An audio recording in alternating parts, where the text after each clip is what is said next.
Vieja torpe, camina o déjame las bolsas y vete, me estorbas. 15 personas miraron. No respondí. Soy Severina, 68 años, maestra rural. Ignoraba que en mi bolsillo pesaban las llaves de su ruina. El mercado central de nuestro pueblo costero siempre ha sido un hervidero de voces, colores y olores espesos. Esa mañana de martes, el aire estaba denso, cargado con el aroma dulzón de los mangos maduros, la tierra mojada de las hortalizas recién arrancadas y el olor metálico de la sangre en la zona de las carnicerías. Yo caminaba a paso lento, midiendo cada pisada sobre los adoquines irregulares que adornaban el suelo del pasillo principal. En mis manos, las asas de plástico de 3 bolsas repletas se clavaban sin piedad en mis palmas, marcando líneas rojas en mi piel delgada y manchada por el sol de tantas décadas. 3 pasos por delante de mí iba Valeria, mi hija. Llevaba sus zapatos de tacón bajo que resonaban con prisa contra la piedra, su blusa de lino perfectamente planchada y ese aire de superioridad que se le había pegado al cuerpo desde que asumió la gerencia de la distribuidora de alimentos del pueblo. Una distribuidora que, por cierto, mi difunto esposo y yo levantamos desde cero con sudor, lágrimas y madrugadas de trabajo pesado. Pero Valeria caminaba como si el mundo entero le debiera pleitesía, como si la gente a su alrededor no fuera más que decoración en el gran teatro de su vida ocupada. Yo no me quejaba del peso. Las mujeres de mi generación no fuimos criadas para quejarnos. Fuimos moldeadas en silencio y resistencia. Durante 40 años fui maestra en la única escuela rural de la zona alta. Enseñé a leer a la mitad de los hombres y mujeres que ahora atendían esos mismos puestos de frutas, verduras y carnes. Les enseñé a sumar, a restar, a firmar con orgullo sus nombres en lugar de poner una huella dactilar temblorosa en los documentos. Conocía la historia de cada rostro curtido por el sol que me sonreía al pasar, pero para mi hija, yo solo era una carga. Una mujer vieja que caminaba demasiado despacio, que respiraba demasiado fuerte y que ya no encajaba en la velocidad de sus días modernos. Valeria se detuvo de golpe frente al enorme puesto de frutas. Las bandejas de madera estaban apiladas con una precisión geométrica, desbordando de fresas rojas, papayas gigantes y racimos de plátanos verdes. Yo, que venía concentrada en no dejar caer la bolsa donde llevábamos los frascos de cristal con conservas, no pude frenar a tiempo. Tropecé ligeramente con la punta de mi propio zapato y choqué contra su espalda. No fue un golpe fuerte, apenas un roce torpe que hizo que una de las naranjas de su bolsa rodara por el suelo hasta detenerse en un charco de agua. Ese pequeño error fue suficiente para desatar el infierno. Valeria se giró hacia mí. Sus ojos, que alguna vez miré con tanta ternura cuando era una niña de trenzas, ahora estaban inyectados de una rabia desproporcionada. La paciencia hace mucho que se le había agotado conmigo, pero ese día decidió que el teatro del mercado era el lugar perfecto para dejar salir su veneno. «Vieja torpe, camina o déjame las bolsas y vete a casa, me estorbas», gritó. Su voz cortó el bullicio del mercado como una hoja de afeitar.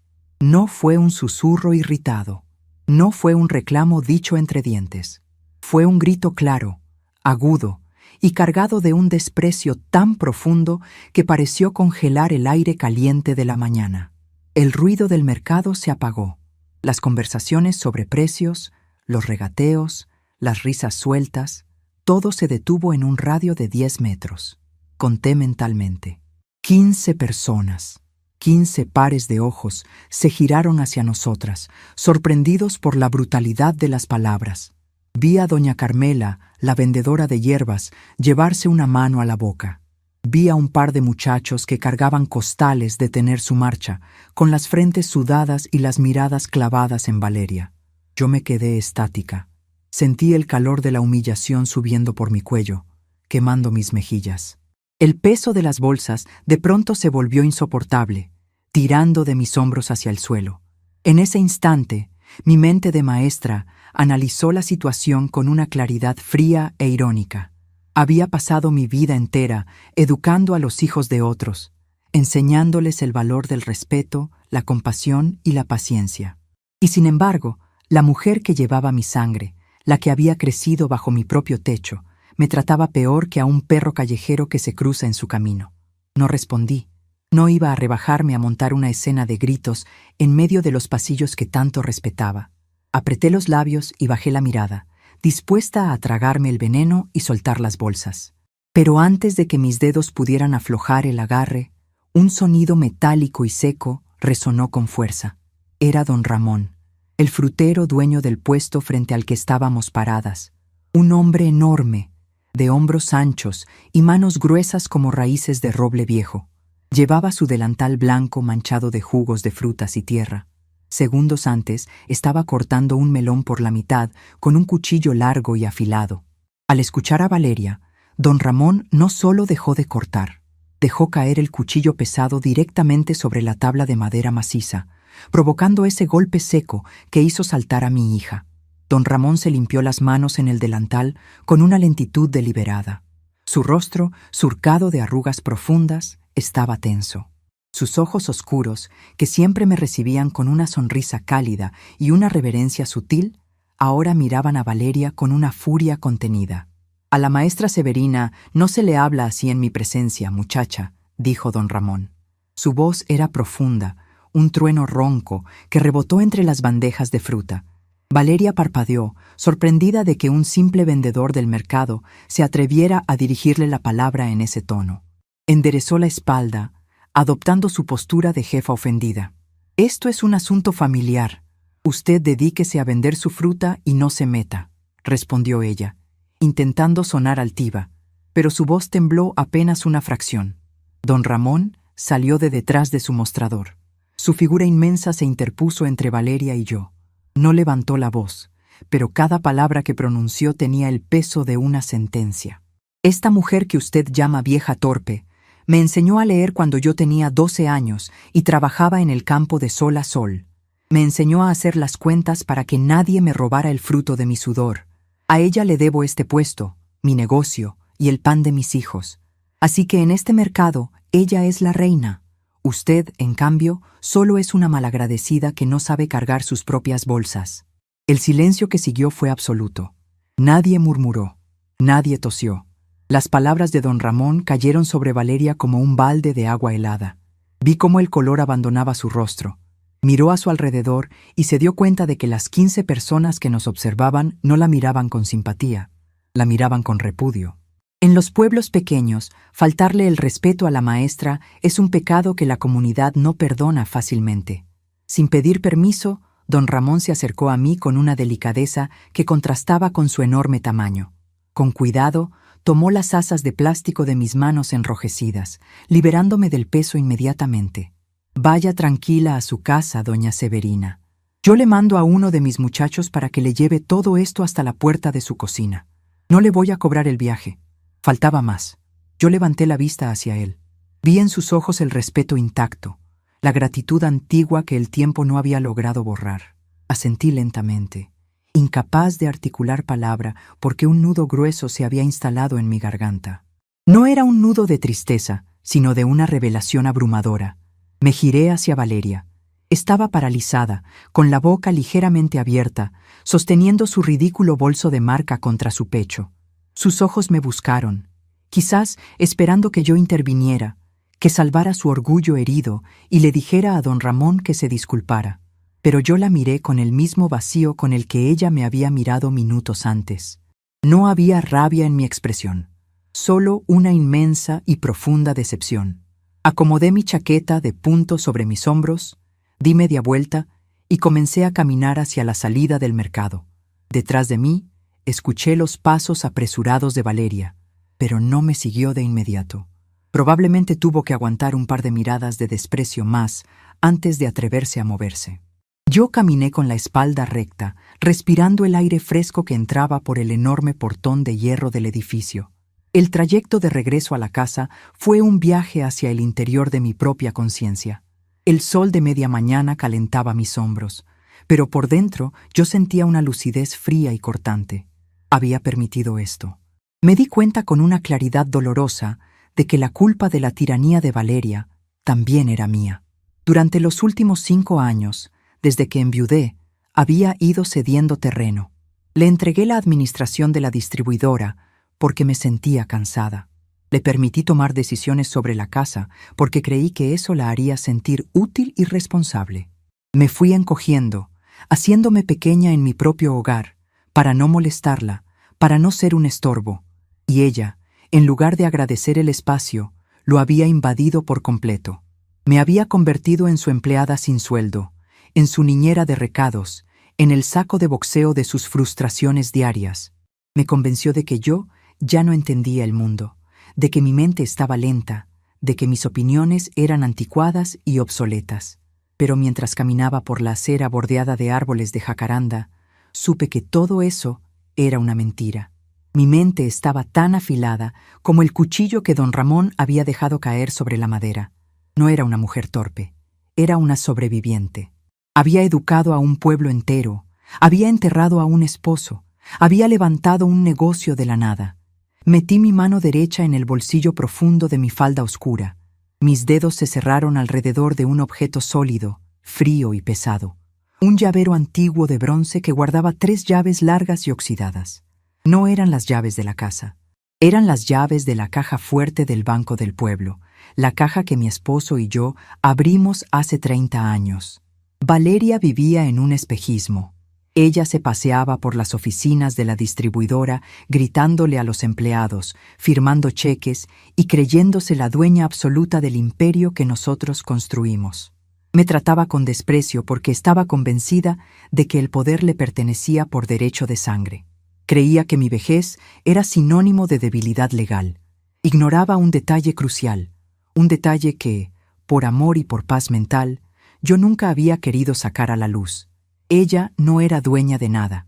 Las escrituras originales del terreno, el registro del negocio, las cuentas matrices y el título de propiedad de la casa de 2 pisos donde ella dormía tan plácidamente. Todo, absolutamente todo, estaba a mi nombre.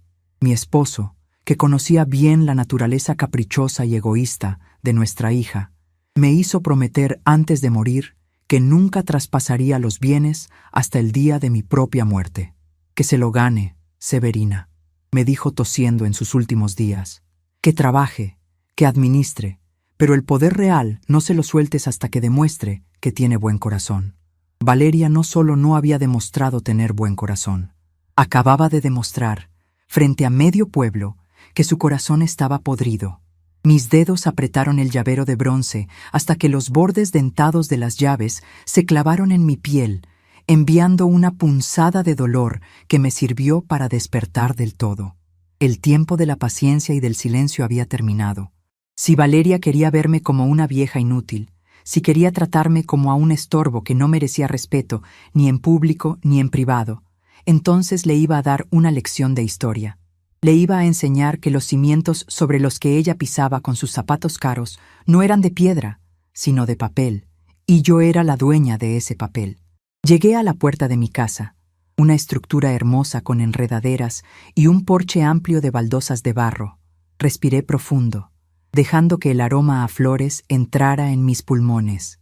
Ya no sentía la humillación del mercado. No había espacio para la tristeza en mi pecho. Todo mi ser estaba ocupado por una determinación de hierro, una voluntad forjada en la decepción más absoluta que una madre puede sentir.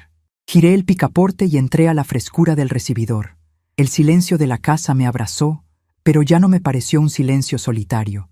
Era el silencio de un campo de batalla antes del primer disparo. Saqué las llaves de mi bolsillo y las puse sobre la mesa de caoba de la entrada.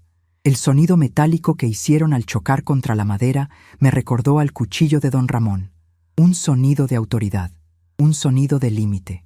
Era hora de dejar de ser la sombra sumisa en la que me había convertido y recuperar el lugar que me correspondía.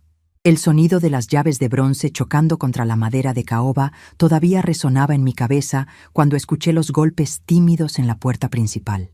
Me acerqué a paso lento, alisando la falda oscura sobre mis caderas. Al abrir, me encontré con Mateo, un muchacho delgaducho y de mirada noble que trabajaba acomodando la mercancía en el puesto de don Ramón. Traía mis 3 bolsas de plástico sujetas con firmeza, el sudor perlando su frente bajo el sol del mediodía. Lo hice pasar hasta la cocina. Él dejó las bolsas sobre la mesa de azulejos blancos con un suspiro de alivio. Fui hasta el monedero que guardaba en el cajón de los cubiertos para darle una buena propina, pero el muchacho levantó ambas manos, retrocediendo un paso como si le estuviera ofreciendo fuego. «No, maestra Severina, ni se le ocurra», dijo Mateo, negando con la cabeza. «Mi patrón me corta las manos si le acepto un solo peso a usted. Me dijo que me asegurara de que todo llegara bien y que le diera sus saludos. Que pase buena tarde». Salió de la casa casi corriendo, dejándome a solas con el olor a mangos maduros y a tierra húmeda que emanaba de las bolsas. Me quedé parada en el centro de mi cocina, rodeada por el silencio de las paredes que yo misma había ayudado a pintar hacía más de 30 años. En otro tiempo, ese silencio me habría resultado opresivo. Hoy, en cambio, era un lienzo en blanco. Comencé a sacar las cosas de las bolsas con una calma metódica: los frascos de conservas, las verduras frescas, la fruta que Valeria había estado a punto de hacer rodar por el suelo del mercado. Mientras acomodaba cada cosa en su lugar, me detuve a mirar mis propias manos. Estaban surcadas por venas gruesas, salpicadas de manchas color café y con los nudillos ligeramente engrosados por los años de escribir en pizarrones con tiza y cargar cajas en la bodega de la distribuidora. Para el mundo moderno, para los jóvenes que corrían por las calles con sus teléfonos en la mano y, sobre todo, para mi hija Valeria, estas manos eran solo un símbolo de caducidad. La vejez es un manto de invisibilidad muy extraño. No te vuelves transparente de la noche a la mañana. Es un proceso lento, casi imperceptible. Primero, la gente deja de pedirte consejo. Luego, empiezan a hablarte un tono más alto, como si la edad no solo te hubiera gastado los huesos, sino también el entendimiento. Después, asumen que tu tiempo no vale nada, que tus opiniones son ecos de un mundo que ya no existe, y que tu única función en la tierra es no estorbar. Valeria había comprado esa mentira por completo. Se había tragado el cuento de que sus 68 años de madre la convertían en un mueble viejo que solo servía para hacer los mandados y cuidar que la casa no se llenara de polvo. Ella me veía caminar despacio y confundía mi precaución con debilidad. Me veía callar en las cenas y confundía mi prudencia con ignorancia. Sacrifiqué mi voz durante 5 años para mantener una paz artificial en mi propio hogar. Pensé que, al cederle el control de las operaciones diarias de la distribuidora de alimentos, ella maduraría. Creí que el peso de la responsabilidad puliría esa arrogancia que siempre tuvo desde adolescente, pero me equivoqué. El poder no cambia a las personas, solo les quita la máscara. Y la máscara de mi hija había caído definitivamente entre las bandejas de fruta del mercado central. Terminé de guardar los tomates en el refrigerador y me lavé las manos. Sentí el agua fría correr por mis muñecas, despertando mis sentidos. Había llegado el momento de hacer el inventario de mis verdaderos recursos. Caminé por el pasillo hasta llegar a la última habitación de la casa, la que había sido el despacho de mi difunto esposo. Desde que él falleció, Valeria había intentado convertir ese cuarto en un gimnasio que nunca usaba y luego en un depósito para sus cajas de ropa de temporada. Yo me había negado en redondo. Era el único límite que le había puesto. La puerta siempre estaba cerrada, y hoy entendía por qué mi instinto me había obligado a defender ese pequeño espacio con uñas y dientes. Entré y encendí la lámpara de pie. El olor a papel viejo, a madera encerada y a tabaco rubio todavía flotaba en el ambiente. Un fantasma amable que me dio la bienvenida. Me senté en la silla de cuero detrás del pesado escritorio de roble. No busqué fotografías sentimentales ni recuerdos para llorar. Mi mente de maestra rural, acostumbrada a organizar planes de estudio y a evaluar el rendimiento de alumnos difíciles, estaba trabajando a toda máquina. Abrí el cajón inferior del escritorio. Estaba cerrado con llave, pero yo llevaba la pequeña llave plateada en una cadena alrededor de mi cuello desde el día del funeral de mi esposo. Dentro del cajón no había grandes tesoros a simple vista. Solo un cuaderno de contabilidad antiguo, forrado en lona verde militar, y una carpeta de cartón grueso atada con un cordón negro. Saqué ambos objetos y los puse sobre la mesa. El cuaderno de lona verde era la verdadera espina dorsal de nuestro patrimonio. Lo abrí en las primeras páginas. Ahí estaba la letra firme y minuciosa de mi marido, anotando los primeros sacos de frijol y arroz que vendimos.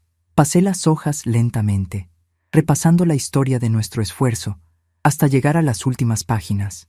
Ahí estaban los números de cuenta, las claves matrices y los contactos del banco. Valeria manejaba las cuentas operativas. Ella firmaba los cheques para pagar a los proveedores, a los choferes de los camiones y a los empleados de la bodega. Ella transfería su generoso sueldo mes a mes a su cuenta personal y se pavoneaba por el pueblo diciendo que la distribuidora había crecido gracias a su visión moderna. Pero lo que ella ignoraba, o lo que su soberbia le había hecho olvidar, era que esas cuentas operativas eran solo ramificaciones de una cuenta matriz. Una cuenta maestra que, según los documentos notariados que estaban a salvo en la bóveda del Banco Central, requería mi firma presencial para cualquier cambio estructural. La distribuidora no era una herencia repartida, era una empresa de la cual yo era la dueña mayoritaria y absoluta.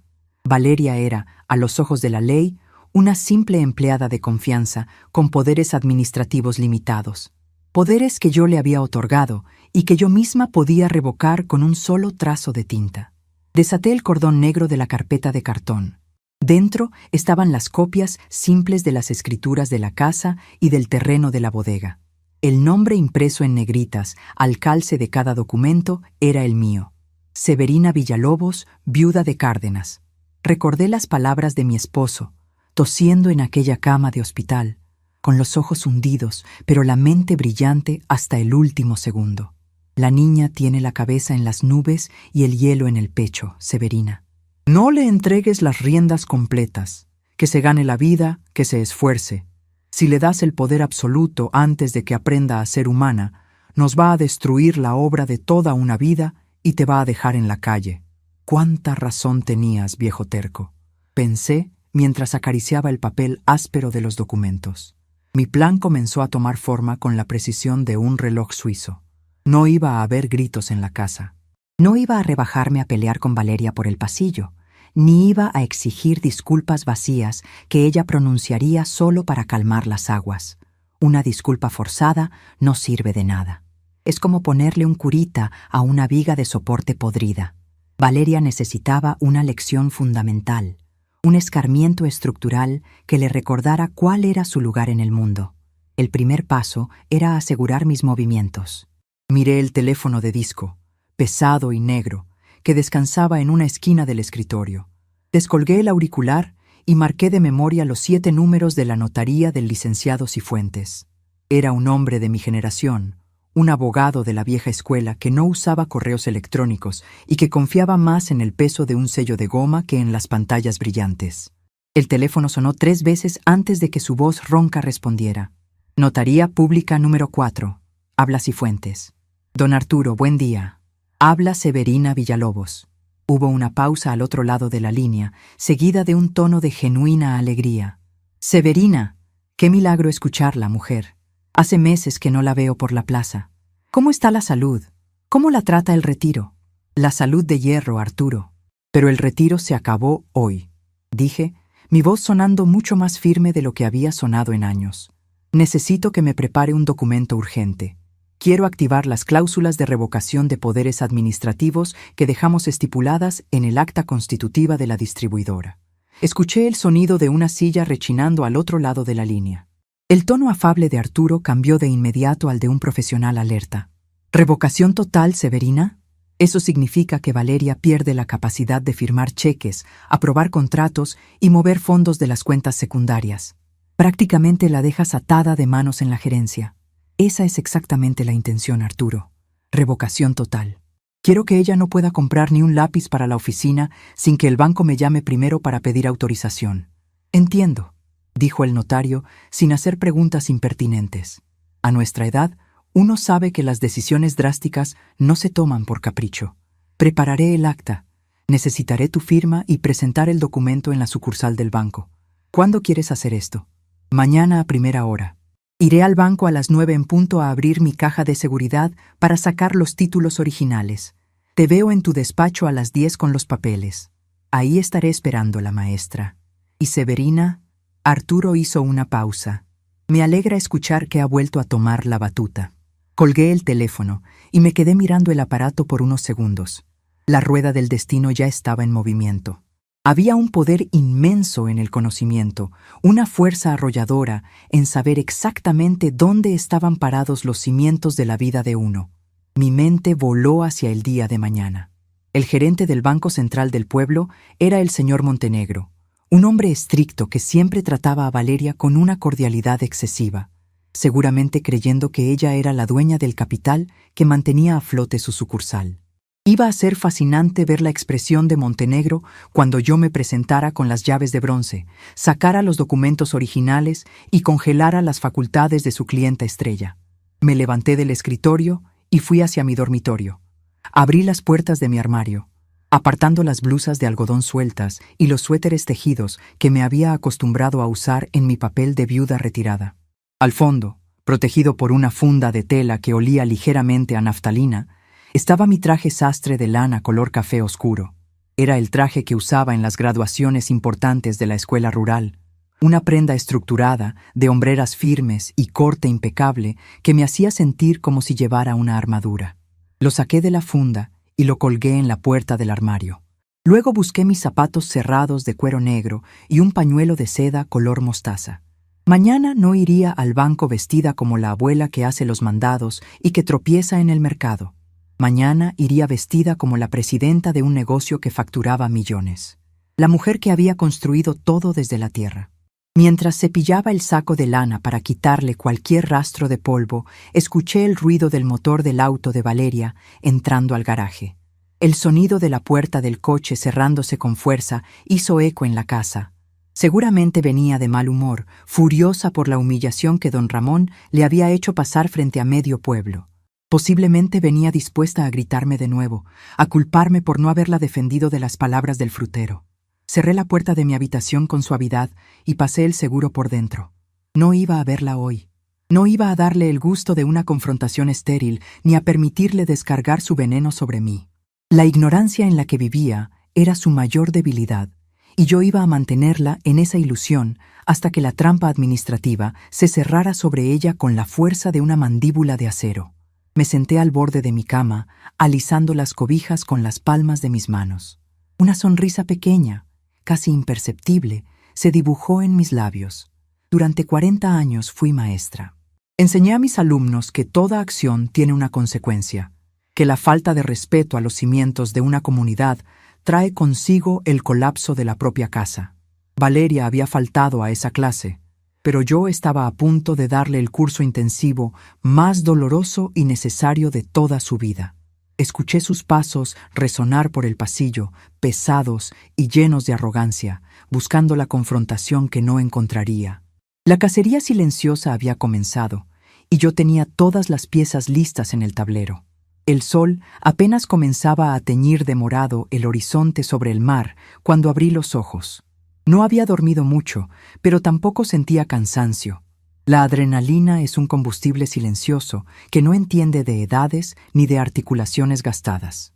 Me levanté de la cama antes de que el reloj marcara las 6, envuelta en el silencio espeso de la casa. Fui directo al baño y me lavé la cara con agua helada. Mientras me secaba con la toalla, escuché los primeros ruidos provenientes de la habitación de Valeria, el golpe seco de la puerta de su armario, el zumbido de su secadora de pelo, el repiqueteo rápido y ansioso de sus tacones contra el suelo de madera.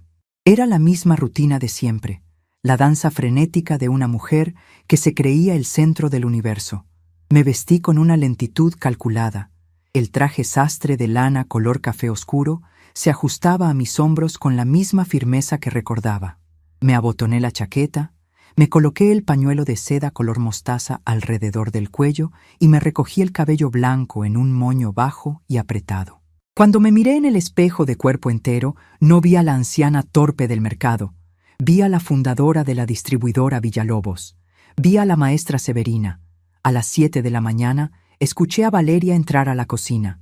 Hizo sonar las tazas y encendió la máquina de café con su habitual falta de delicadeza.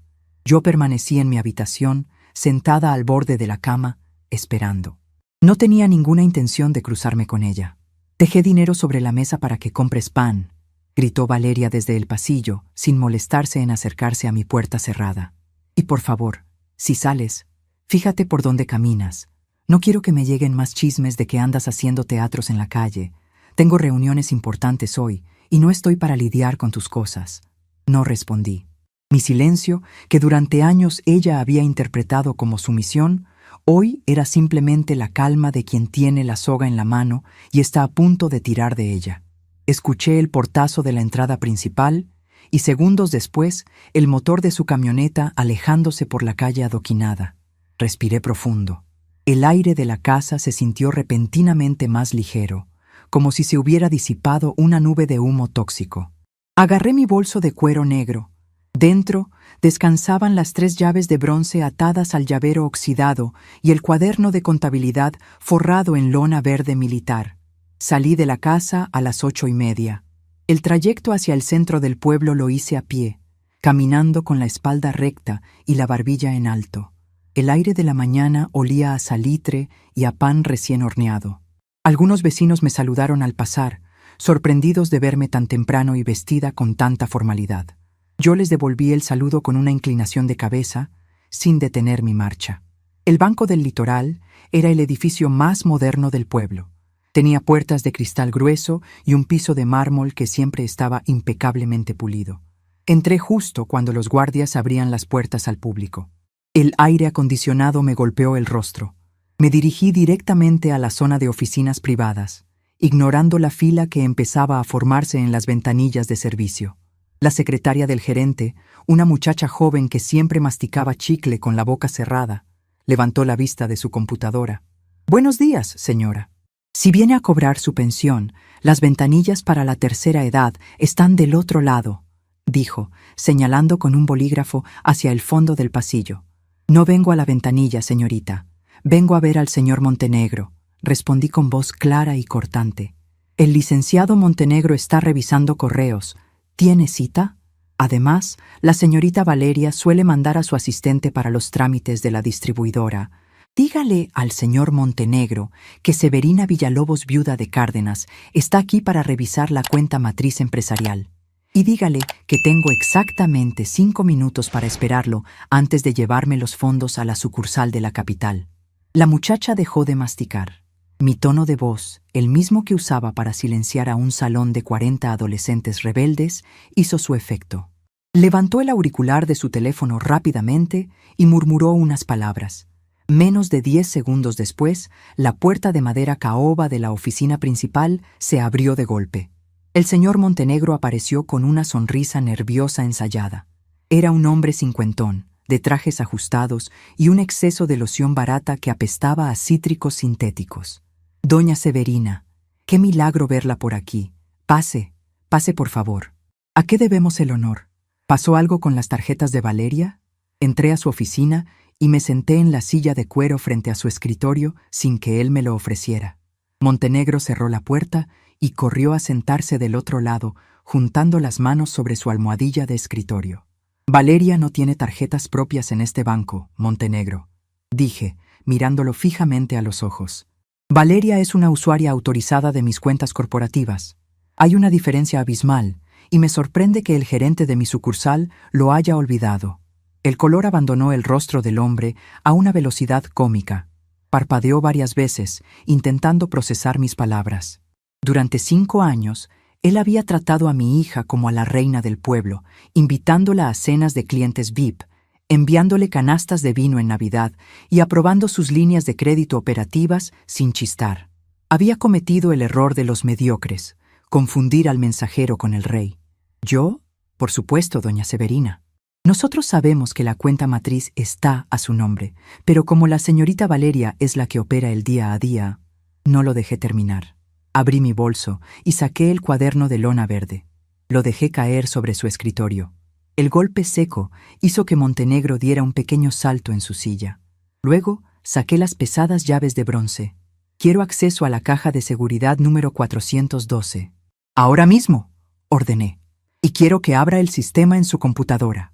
Montenegro tragó saliva, asintió torpemente y tecleó su contraseña con dedos temblorosos. Giró la pantalla plana hacia mí. «Aquí está la cuenta matriz de la distribuidora Villalobos, señora. Todo está en perfecto orden». «Lo sé», dije sin mirar la pantalla. «Ahora, escúcheme bien, Montenegro. A las 10:30 de la mañana, usted va a recibir una notificación legal enviada por la notaría del licenciado Arturo Cifuentes.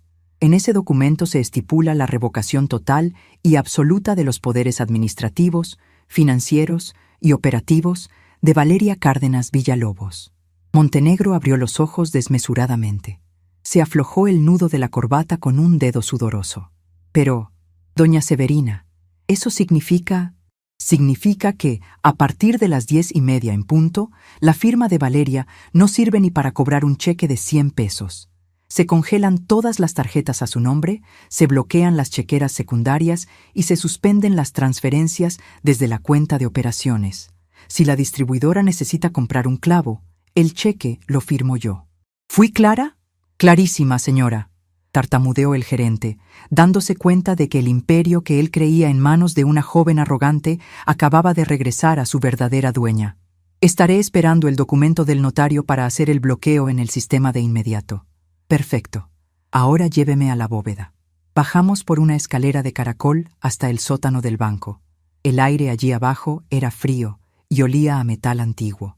Montenegro introdujo su llave maestra en la caja de seguridad 412 y yo introduje una de mis llaves de bronce. Giramos al mismo tiempo. La puerta de acero cedió. Dentro, en una bandeja de aluminio, estaban los documentos originales que respaldaban toda mi vida de trabajo. Saqué las escrituras con cuidado, sintiendo el relieve de los sellos oficiales bajo mis yemas. Las guardé en mi bolso, cerré la caja y le di la espalda al gerente sin despedirme. Mi siguiente parada era a 3 cuadras de distancia, en la calle de los Portales Viejos. La notaría de Arturo Cifuentes era un lugar que parecía detenido en el tiempo. Había montañas de expedientes apilados sobre sillas de madera, ventiladores de techo que giraban perezosamente y un olor penetrante a tinta y cera para pisos. Arturo me esperaba en su despacho privado. Cuando entré, se levantó y me dio un abrazo respetuoso. Sus gafas de carey grueso enmarcaban unos ojos inteligentes que habían visto pasar todas las disputas, herencias y ruinas de este pueblo. «Severina, estás radiante», dijo señalándome la silla frente a él. «Ese traje te sienta como una armadura. Es exactamente lo que es, Arturo. ¿Tienes los papeles listos?» El notario asintió, tomando una carpeta manila de su escritorio. «Redacté todo tal como me pediste por teléfono. Revocación de poder general para pleitos y cobranzas, actos de administración y actos de dominio. Es una guillotina legal perfecta. En el momento en que firmes esto y yo ponga mi sello, Valeria deja de ser la gerente plenipotenciaria. Pasa a ser una civil sin ningún derecho sobre las cuentas o propiedades de la empresa. Léelo en voz alta, por favor.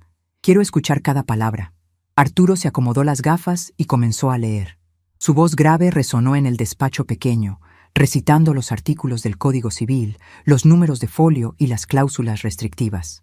Escuchar la jerga legal no me aburrió en absoluto. Fue como escuchar una sinfonía perfectamente afinada. Cada término jurídico era un ladrillo que yo estaba colocando para reconstruir el muro de respeto que mi hija había derribado. Cuando terminó, deslizó el documento hacia mí y me ofreció una pluma fuente pesada, de tinta negra. Tomé la pluma. Recordé el rostro de Valeria en el mercado, sus ojos inyectados en rabia, su voz cortante gritando, «¡Vieja torpe!».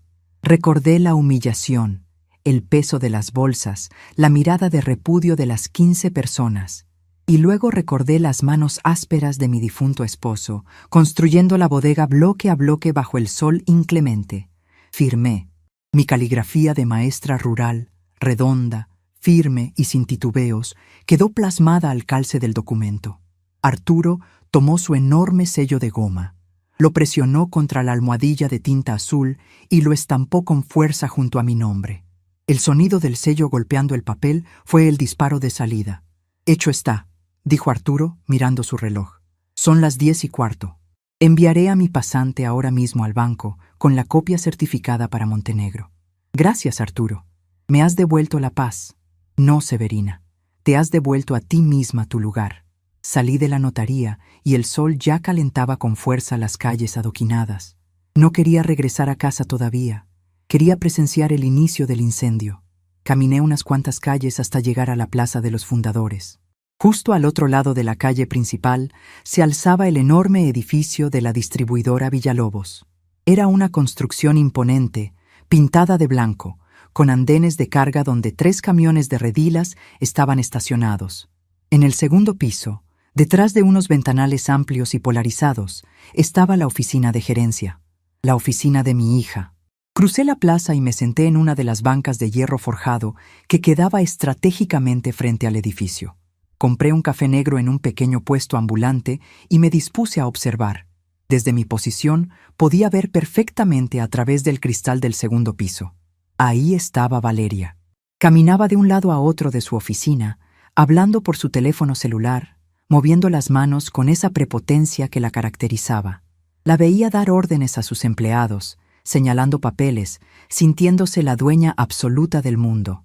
Eran las 10:30 en punto. Di un sorbo a mi café. El líquido oscuro me quemó gratamente la garganta. A las 10:35 vi a uno de los proveedores principales, un hombre gordo y de bigote que vendía fertilizantes, subir las escaleras hacia la oficina de Valeria. Llevaba una carpeta en la mano. Seguramente iba a cobrar el cheque quincenal de rutina. Vi cómo Valeria, con su actitud de fastidio, le firmaba el cheque amarillo del talonario corporativo, se lo entregaba y le hacía un gesto con la mano para que se retirara. Esperé.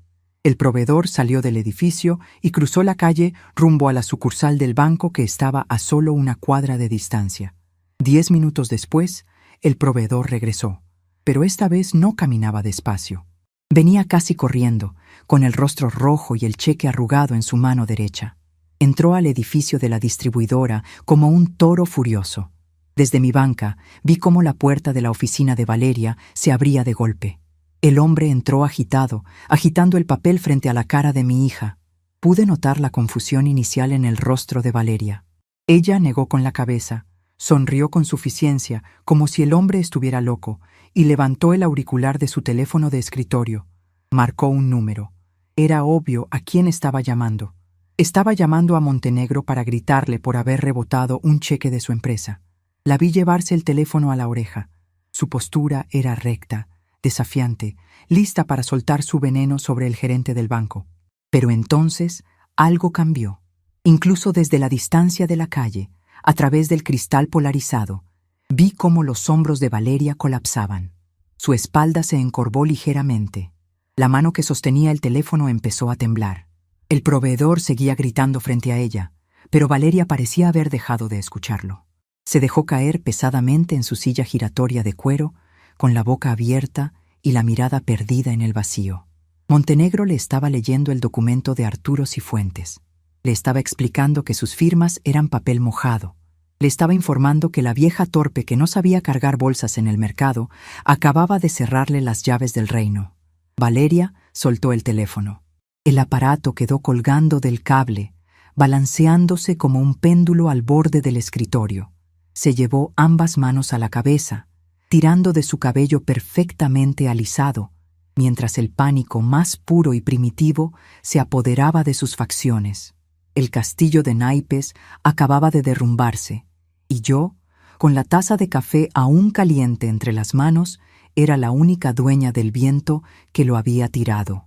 El vaso de cartón con café se sentía tibio entre mis palmas mientras observaba la escena desde la banca de la plaza.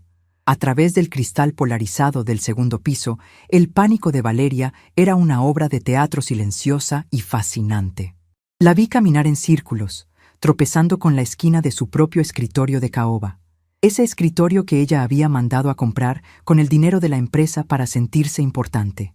El proveedor de fertilizantes, un hombre corpulento que no estaba acostumbrado a que le jugaran bromas con su dinero, salió de la oficina dando un portazo que, aunque no pude escuchar desde la calle, imaginé por la vibración de los cristales.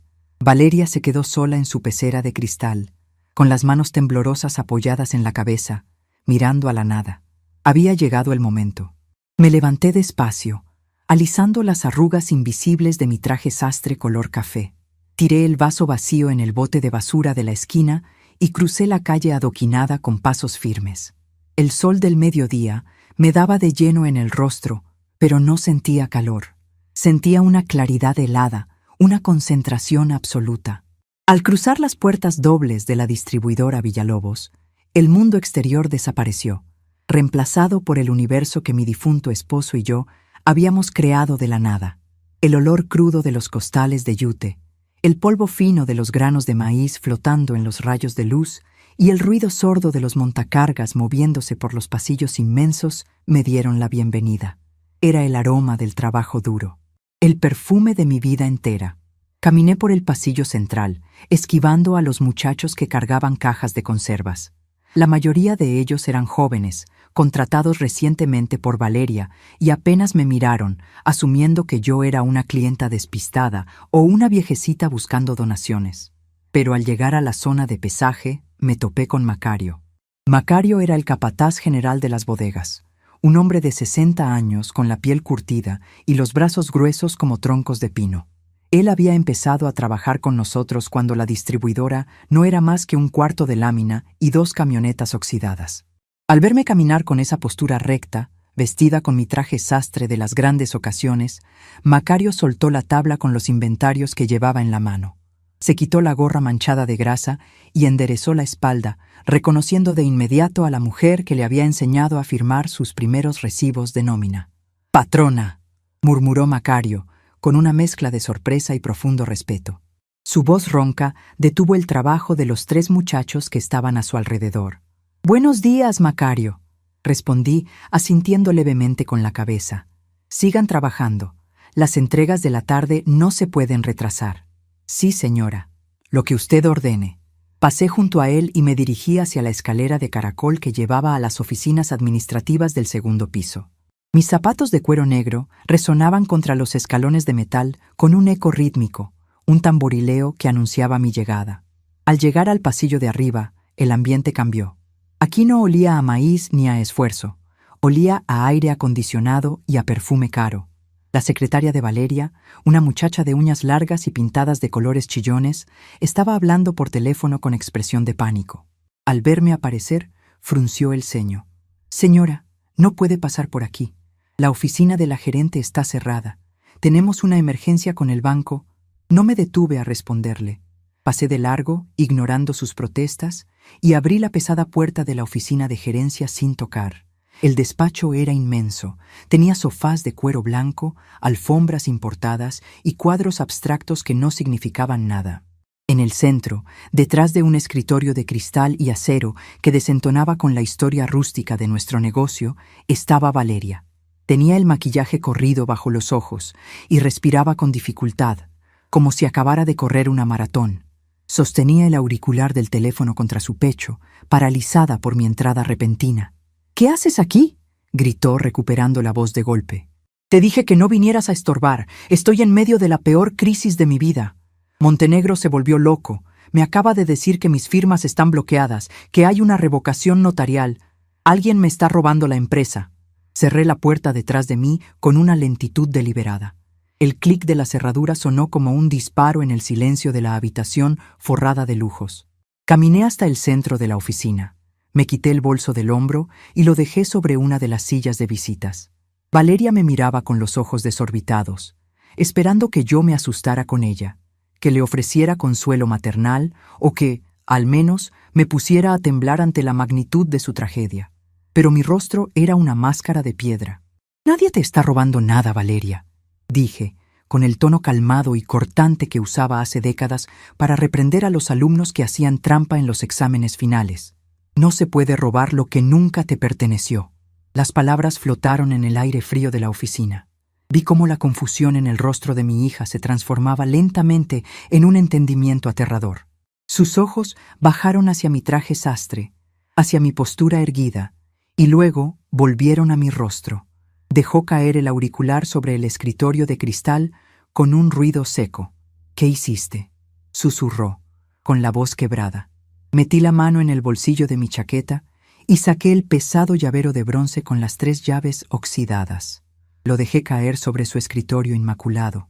El golpe metálico hizo que ella diera un salto en su silla.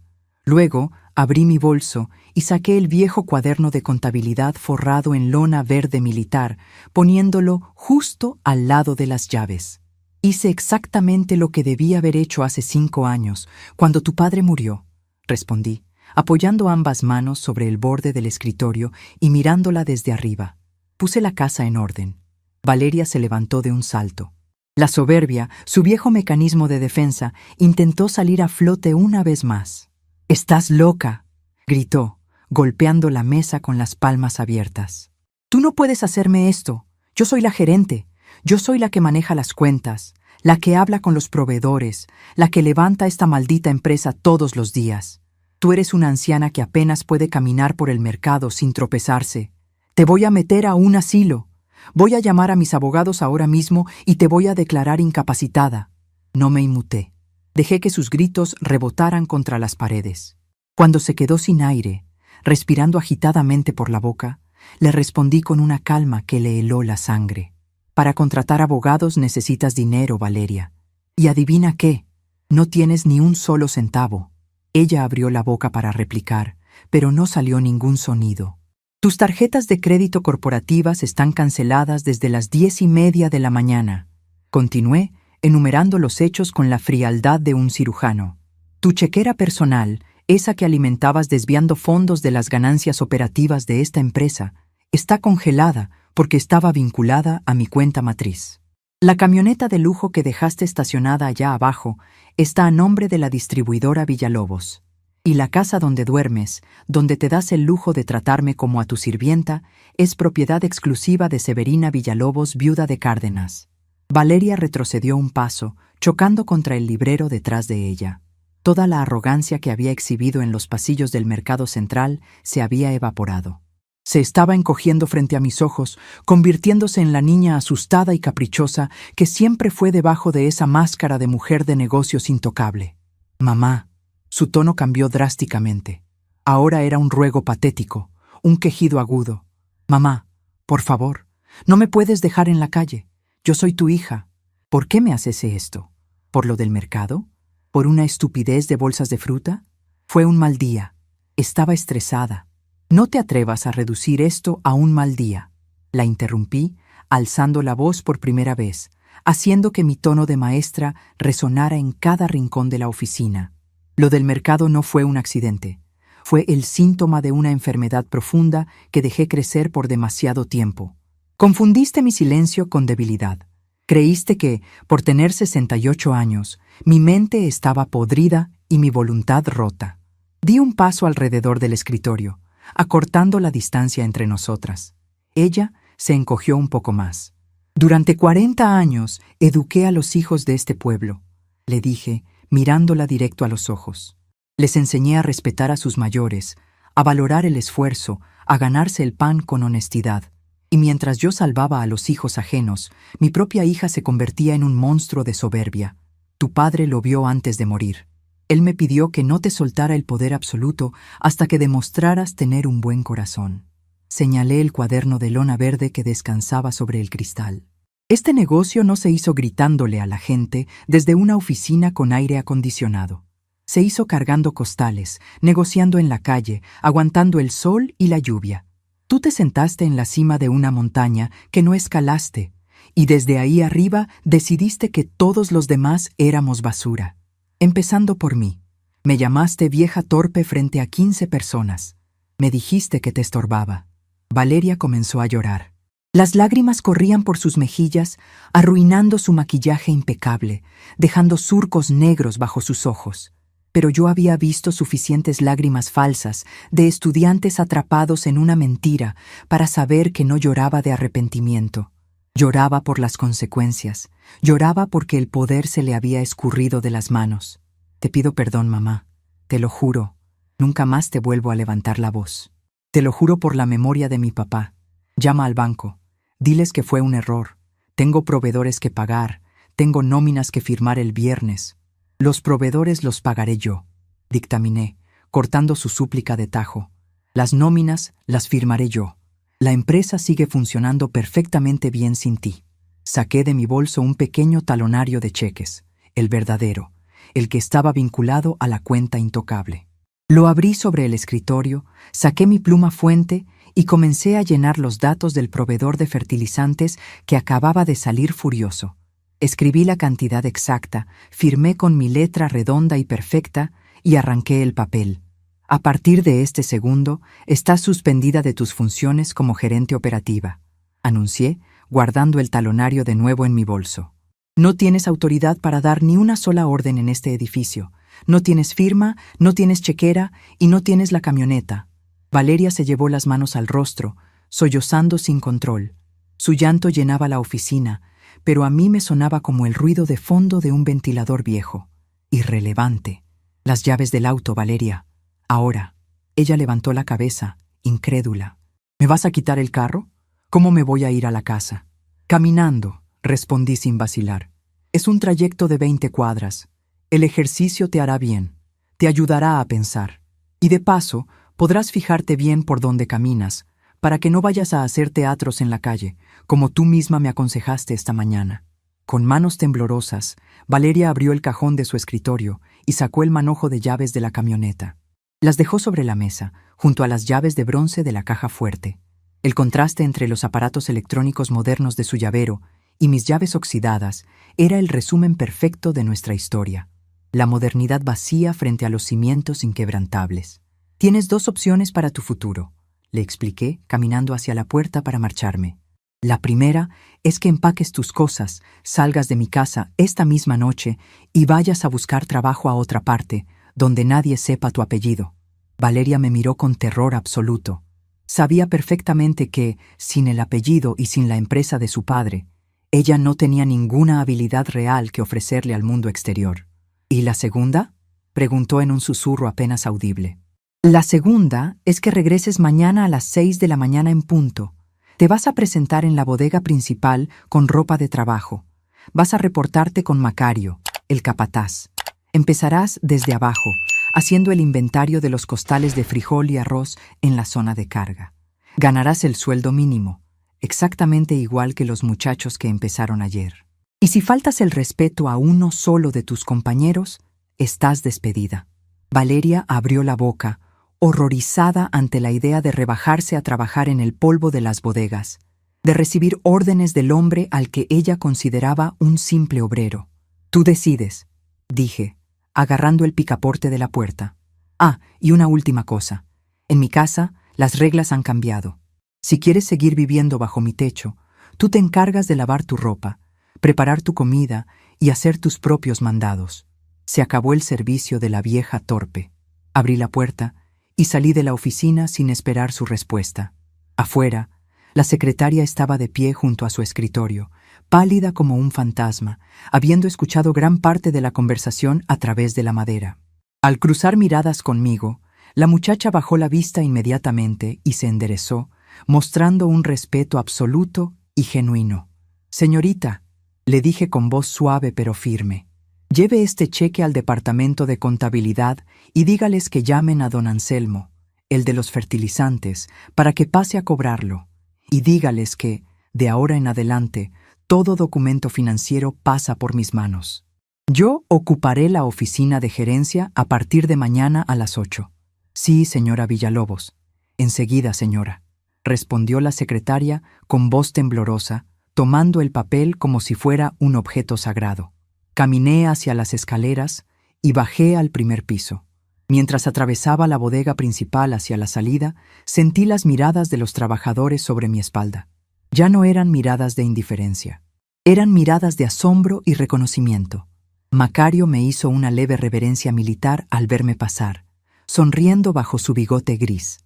El imperio había recuperado a su reina, y las piezas del tablero se habían acomodado por fin en su lugar correcto. Salí a la calle y el sol de la tarde me abrazó con una calidez reconfortante. Respiré hondo, llenando mis pulmones de aire fresco. Mis manos ya no dolían, mis hombros estaban ligeros y mi mente brillaba con una lucidez implacable. Ya no era una sombra en mi propia vida.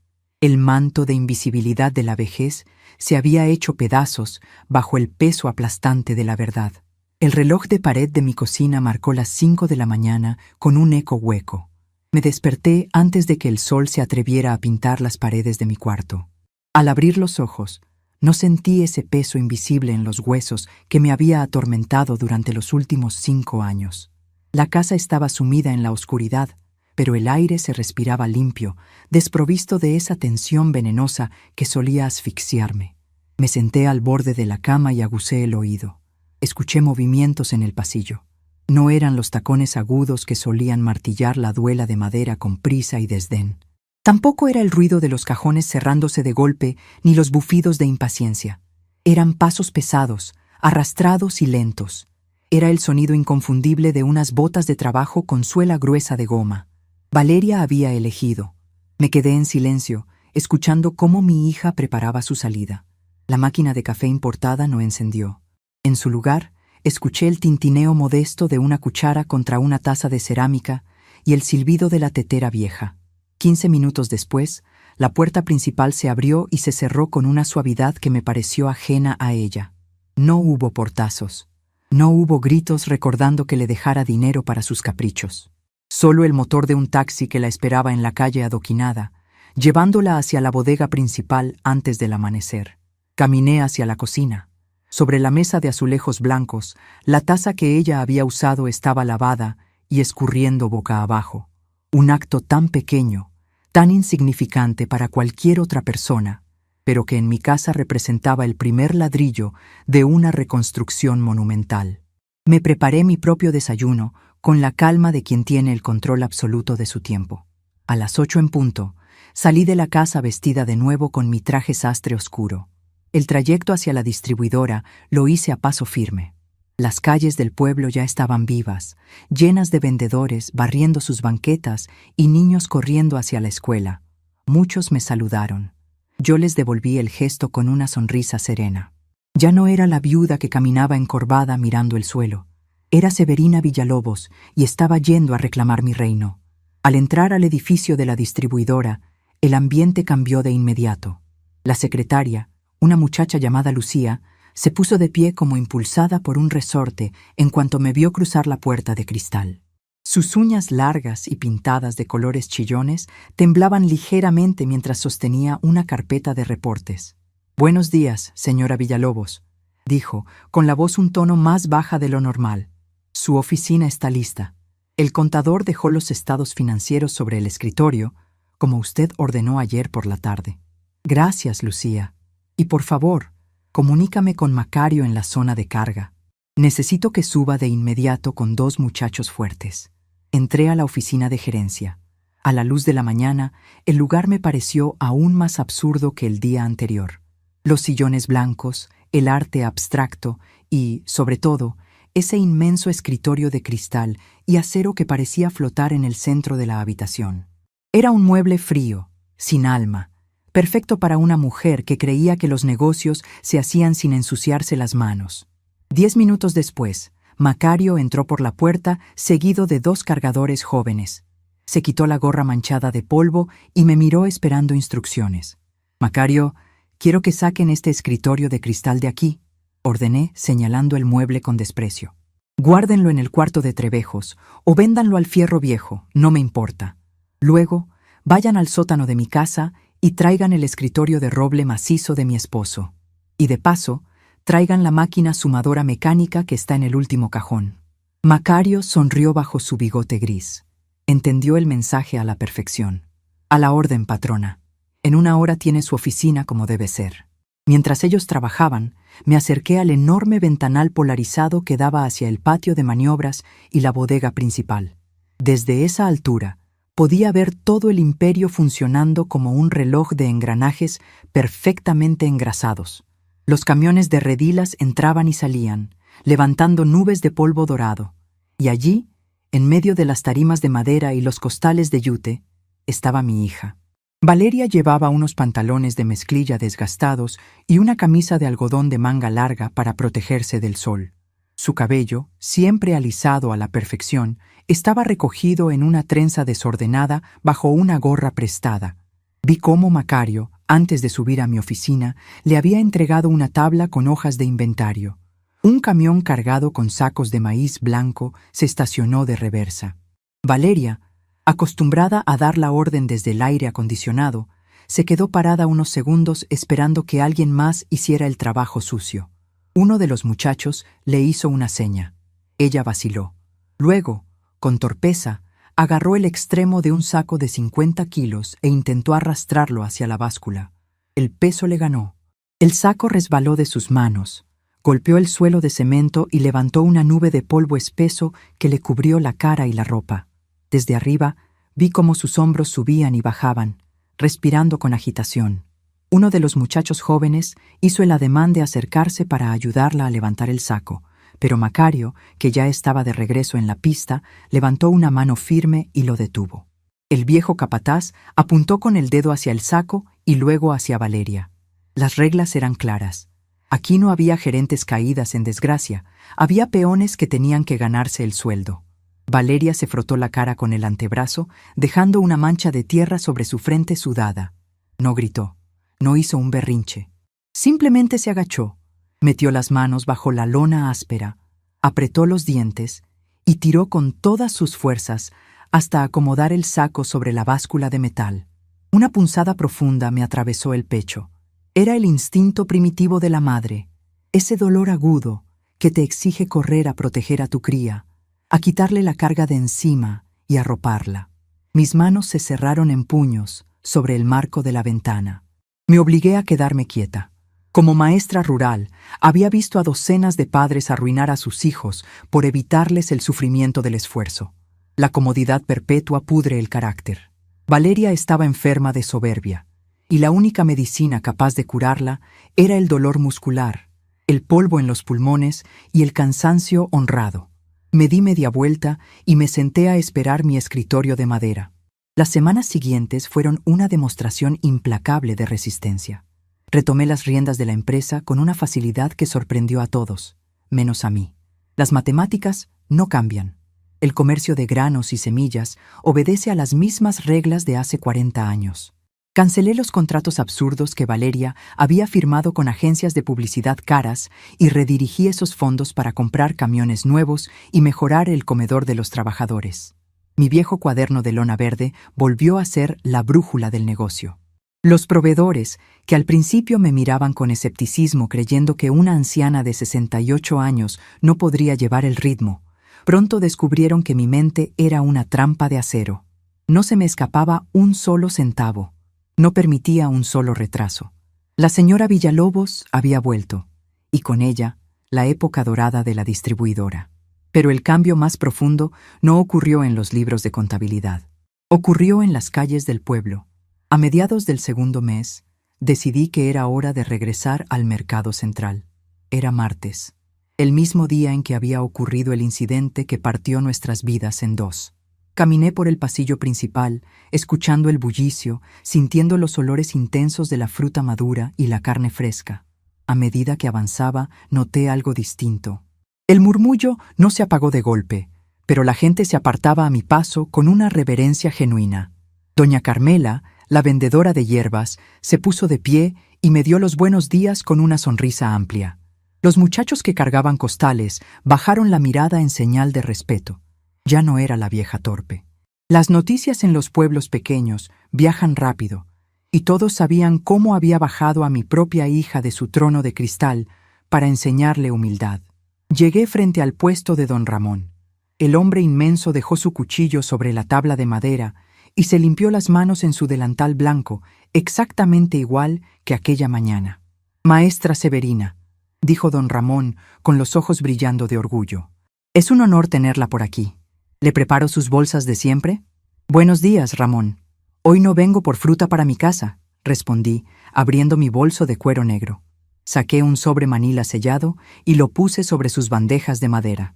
«Vengo a hacer negocios». El frutero frunció el ceño, intrigado. «En ese sobre hay un contrato», le expliqué, manteniendo la voz clara para que los curiosos de los puestos vecinos escucharan. «Necesito un proveedor mayorista de fruta y verdura fresca para el nuevo comedor de los trabajadores de la distribuidora. Quiero la mejor calidad y sé que usted la tiene. Las condiciones están ahí. Léalas con su contador. Si le convienen, me busca en mi oficina mañana». Don Ramón tomó el sobre con manos temblorosas. Sabía que ese contrato representaba la seguridad económica de su familia por años. Era mi forma de devolverle el golpe de cuchillo sobre la mesa. Él había defendido mi dignidad en público, y yo estaba premiando su lealtad a la vista de todos. No sé qué decir, patrona. Dios se lo pague. A mí no me debe nada, Ramón. El buen trabajo se paga con buen trabajo. Y le encargo a su muchacho, a Mateo. Dígale que ahora tenemos vacantes en la bodega con seguro médico completo por si quiere crecer. Me di la vuelta y caminé hacia la salida del mercado. Sentí las miradas clavadas en mi espalda, pero esta vez eran miradas de admiración absoluta. Había roto el maldito espejismo de la vejez. Les estaba demostrando que tener el cabello blanco no significa tener el cerebro apagado.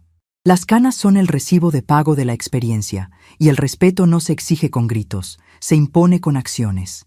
El tiempo siguió su marcha. El otoño trajo vientos fríos que barrían las hojas secas por el patio de maniobras. Un viernes por la tarde, ya pasadas las 6, me quedé sola en mi oficina. El edificio estaba en silencio. La mayoría de los empleados ya se habían retirado.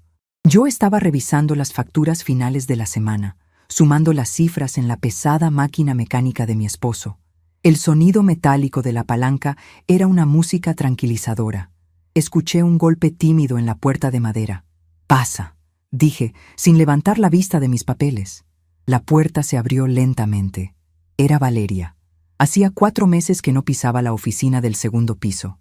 Llevaba su uniforme de trabajo, un pantalón grueso y una chamarra gastada. Sus manos, que antes solo conocían la crema humectante y el esmalte francés, ahora estaban curtidas, llenas de pequeños rasguños y callos en las palmas.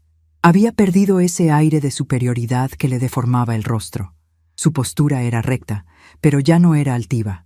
Era la rectitud del que está cansado pero satisfecho. Caminó hasta el escritorio de roble y dejó una carpeta sobre la madera. «El reporte de inventario de la bodega 3, señora», dijo Valeria. Su voz era neutra, profesional, despojada de cualquier tono de reclamo. Dejé la pluma a un lado y tomé la carpeta. Revisé las hojas. Los números estaban impecables, la letra era clara y las firmas de los choferes estaban en orden. Durante estos meses, Valeria no había faltado un solo día. Macario me informaba discretamente de sus progresos. Había dejado de quejarse en la segunda semana. Había aprendido a manejar el montacargas en la cuarta. Y ahora, los muchachos de la bodega ya no la llamaban la hija de la patrona. La llamaban simplemente Vale. Cerré la carpeta y la miré a los ojos. Había ojeras oscuras bajo sus pestañas, producto de levantarse a las 4:30 de la mañana todos los días, lavar su propio uniforme y prepararse sus alimentos. «Está perfecto, Valeria. Buen trabajo», le dije, usando el tono de una jefa, no el de una madre condescendiente. Ella asintió levemente. Hizo un movimiento para darse la vuelta y marcharse, pero se detuvo a medio camino. Apretó los labios, pareciendo luchar contra una barrera invisible en su garganta. «Macario me dijo que autorizaste el bono de productividad para mi cuadrilla», murmuró, sin mirarme directamente. Su cuadrilla sacó 3 camiones extra esta semana sin romper un solo costal. Se lo ganaron. Valeria levantó la mirada. Sus ojos, que en el mercado me habían lanzado dagas de desprecio, ahora me miraban con una claridad dolorosa y profunda. Había lágrimas acumuladas en sus bordes, pero no las dejó caer. Eran lágrimas de un arrepentimiento genuino, de quien por fin comprende el peso inmenso de la vida de los demás. «Mamá», su voz se quebró apenas una fracción.